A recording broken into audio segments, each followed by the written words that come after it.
Good morning बच्चों, आप सभी का अपने यूट्यूब चैनल पर स्वागत है। बच्चों, आज हम आपके लिए टॉपिक लेकर आए हैं नई शिक्षा प्रणाली 2020 NEP 2020। बच्चों, आज का हमारा पहला क्वेश्चन है, स्वतंत्र भारत की पहली शिक्षा नीति कब अपनाई गई थी? ऑप्शन ए 1972, ऑप्शन बी है 1973, ऑप्शन सी है 1968, ऑप्शन डी है 1967। स्वतंत्र भारत की पहली शिक्षा नीति कब अपनाई गई बच्चों? यह अपनाई गई थी 1968। और प्रधानमंत्री कौन थी बच्चों? इंदिरा गांधी। यह भी याद रखना है कि प्रधानमंत्री कौन थी उस टाइम? इंदिरा गांधी। अगला क्वेश्चन है, स्वतंत्र भारत की दूसरी शिक्षा नीति कब अपनाई गई थी? Option A 1987, option B 1986, option C 1985, option D 1988। स्वतंत्र भारत की दूसरी शिक्षा नीति कब बनाई गई बच्चों? 1986। और ये भी याद रखना है कि उस समय प्रधानमंत्री कौन थे? राजीव गांधी। कौन थे? राजीव गांधी।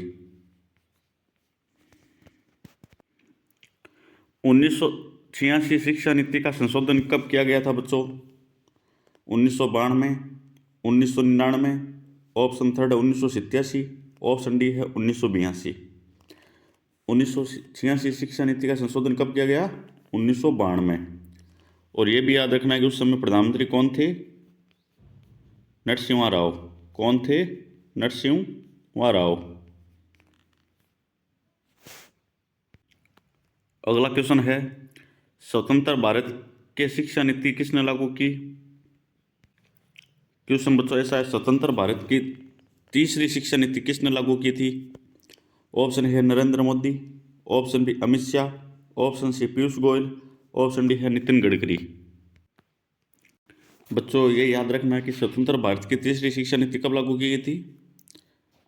यह लागू की गई थी 29 जुलाई 2020।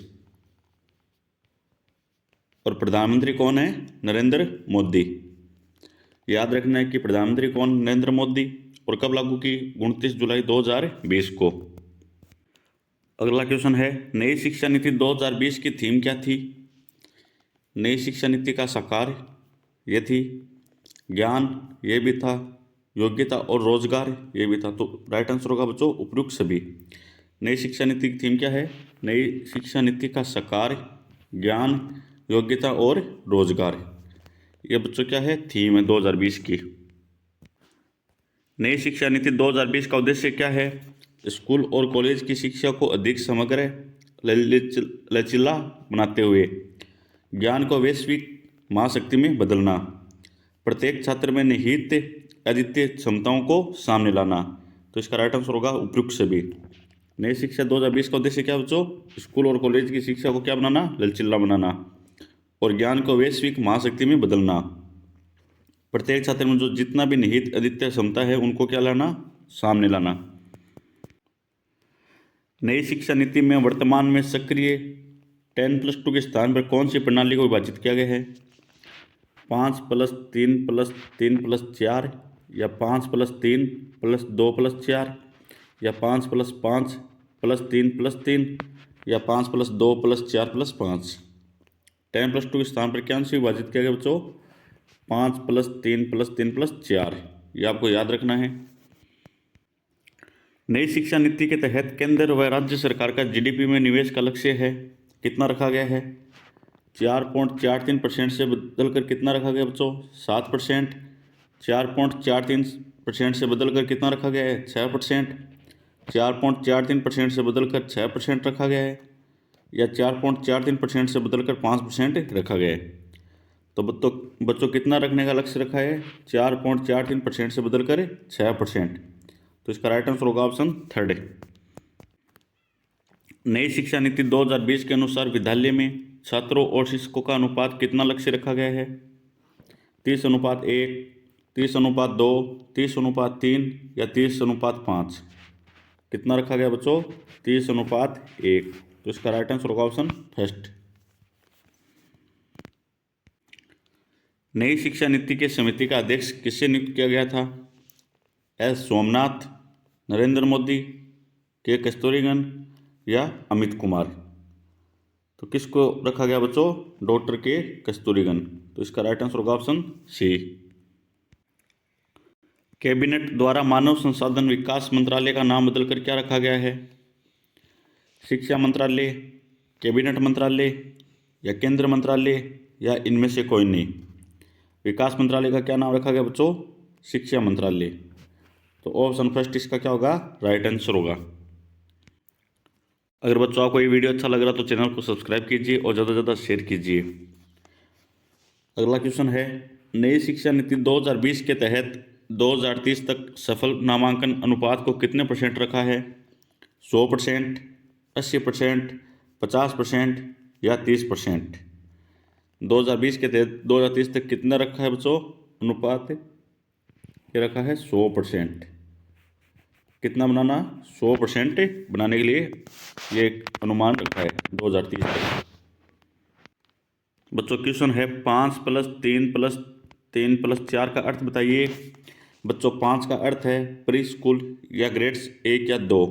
इसका अर्थ होता है बच्चों आंगनवाड़ी। बच्चों को 1 से लेकर 3 साल तक कहाँ रखा जाएगा? आंगनवाड़ी के अंदर।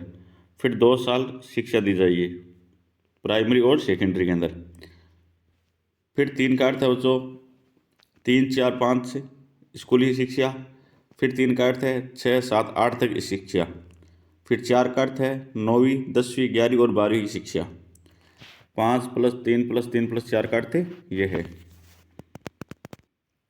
बालक अपना विषय कौन सी कक्षा से चुन सकेगा? पहले कितनी कक्षा से चुनता था बच्चों? 10th के बाद 11th के अंदर चुनता था।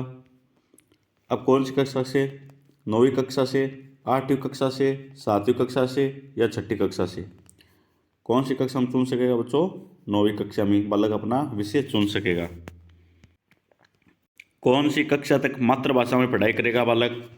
5वीं तक, 6ठी तक, 7वीं तक या 8वीं तक? कौन सी कक्षा तक करेगा बच्चों? 5वीं तक। तो ऑप्शन फर्स्ट इसका राइट आंसर है। कौन सी कक्षा से रोजगार परक नीति अपनाई गई? इसका अर्थ है बच्चों की 6ठी कक्षा से, 7वीं कक्षा से, 8वीं कक्षा से और 9वीं कक्षा से। इसका राइट आंसर बच्चों 6ठी कक्षा। बच्चों 6ठी कक्षा से बच्चों को क्या बताया जाएगा? रोजगार के बारे में, उनको स्किल सिखाई जाएगी। 10वीं 12वीं बोर्ड परीक्षा में बदलाव क्या हुआ है? परीक्षा 2 बार होगी, परीक्षा नहीं होगी, परीक्षा 3 बार होगी या इनमें से कोई नहीं? तो 10वीं 12वीं बोर्ड परीक्षा में बदलाव हुआ है बच्चों। परीक्षा कितनी बार होगी? 2 बार होगी। या तो सेमेस्टर के आधार पर होगी या बहुविकल्पीय प्रश्न के आधार पर, जो ऑब्जेक्टिव क्वेश्चन आते हैं। स्कूलों में बच्चों की रिपोर्ट कार्ड का आंकलन कैसा होगा? 3 स्तर पर, 2 स्तर पर, 4 स्तर पर या 5 स्तर पर? बच्चों कितने स्तर पर होगा? ये होगा 3 स्तर पर। बच्चों 3 स्तर कौन कौन सा है? पहला स्तर है वह तो होगा बच्चों खुद स्वयं क्या करेगा? आंकलन करेगा। दूसरा स्तर के अंदर सहपाठी करेगा आंकलन, सहपाठी। और थर्ड के अंदर बच्चों शिक्षक करेगा। अगर क्वेश्चन एग्जाम के अंदर पूछा जाए कि दूसरे स्तर के अंदर कौन करेगा आंकलन, तो सहपाठी। फर्स्ट के अंदर स्वयं बालक खुद करेगा और तीसरे के अंदर शिक्षक करेगा। बच्चों को सीखने की क्षमता का समय समय पर परीक्षण करने के लिए बनाया जाएगा नेशनल असेसमेंट सेंटर परक, नेशनल असेसमेंट सेंटर, नेशनल या असेसमेंट परक। क्या बनाया जाएगा बच्चों? नेशनल असेसमेंट सेंटर परक। ऑप्शन ए इसका राइट आंसर है। 100% नामांकन के जरिए पढ़ाई छोड़ चुके कितने बच्चों को दाखिला दिलाया जाएगा? 2 करोड़, 3 करोड़, 4 करोड़ या 5 करोड़? कितनों बच्चों को कराया जाएगा बच्चों दाखिला? 2 करोड़ को। तो इसका राइट आंसर होगा बच्चों ऑप्शन ए। रिपोर्ट कार्ड बच्चों का पोर्टफोलियो होगा। हर कक्षा में जीवन कौशल पर रखने का, हर कक्षा में जीवन कौशल पर रखने पर, कौशल के आधार पर या बच्चों की रुचि के आधार पर? तो बच्चों इसका राइट आंसर क्या होगा? हर कक्षा में जीवन कौशल रखने पर। तो ऑप्शन ए इसका राइट आंसर है। ग्रेजुएशन में 3-4 साल की डिग्री के बाद डायरेक्ट पीएचडी कर सकेंगे, MPHEL के बिना, या MPHILL के साथ, या PHEL के साथ, या PHILL के बिना। तो इसका राइट आंसर होगा बच्चों MPHILL के बिना। कॉमन एंट्रेंस एग्जाम कौन कराएगा? राष्ट्रीय परीक्षा प्रणाली, या राष्ट्रीय परीक्षा एजेंसी, या शिक्षा मंत्रालय, या शिक्षण संस्थान। कॉमन एंट्रेंस एग्जाम कौन कराएगा बच्चों? राष्ट्रीय परीक्षा एजेंसी। तो ऑप्शन बी इसका राइट आंसर है। अगर बच्चों आपको ये वीडियो अच्छा लगा तो चैनल को सब्सक्राइब कीजिए बच्चों, इनमें से एक भी क्वेश्चन बाहर नहीं जाएगा, और वीडियो ज़्यादा से ज़्यादा शेयर कीजिए।